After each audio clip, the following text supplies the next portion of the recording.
So,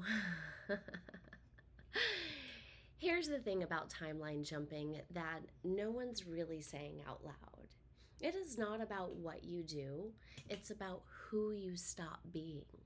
Because you can ritual yourself into the next dimension. You can light every fucking candle in the metaphysical aisle. You can write I am abundant 50 fucking times in a velvet notebook under a moon phase that's supposed to mean something, but if your nervous system is still wired for abandonment, and if your self worth is still tethered to performance, and if your body flinches when good things happen because it's waiting for the other shoe to drop, you didn't jump. You just decorated the same damn timeline. And I'm not saying this to make you feel bad. I'm saying this because I have lived it.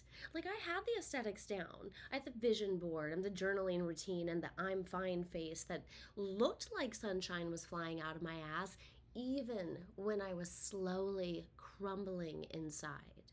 Like, I thought that I was doing all the right things, but I wasn't living in my highest timeline. I was living in the one that made me most palatable.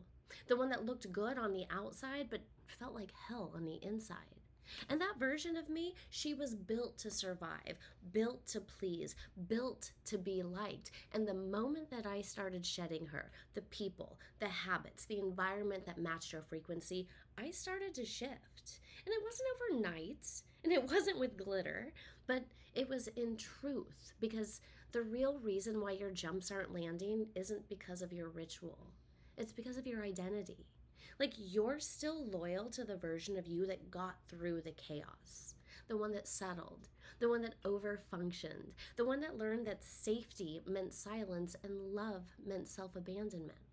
And then here you are, trying to jump into a timeline of freedom while still dragging that other person behind like a fucking carry-on bag full of coping mechanisms. And it doesn't work like that, bro. The quantum responds to your resonance, not your effort. And your frequency, that's shaped by the micro choices that you make when nobody's watching. So do you say yes when you mean no because maybe you're scared of being too much? Or do you tolerate crumbs because you've trained your nervous system to feast on survival? And do you keep performing your healing instead of living in your truth? Because that's the real portal, the truth. And no, it's not sexy. It's not aesthetic. It's not always aligned with your mood board, but when you stop betraying yourself to stay in relationships or jobs or patterns that your soul has outgrown, that is when the shift happens. That's the moment the universe listens, because you're finally speaking a language that it can hear, which is coherence. And dude, coherence doesn't mean perfection. It just means congruence. It means that your body and your thoughts and your feelings and your choices are all finally saying the same thing. And that's when the field responds. That's when you collapse that wave. That is when you actually jump. And so if you've been doing all the right things but still feel stuck, let me ask you, what version of yourself are you still defending? Especially one that your future self doesn't even need. Because the moment you stop pretending to be that person, that is when the timeline opens.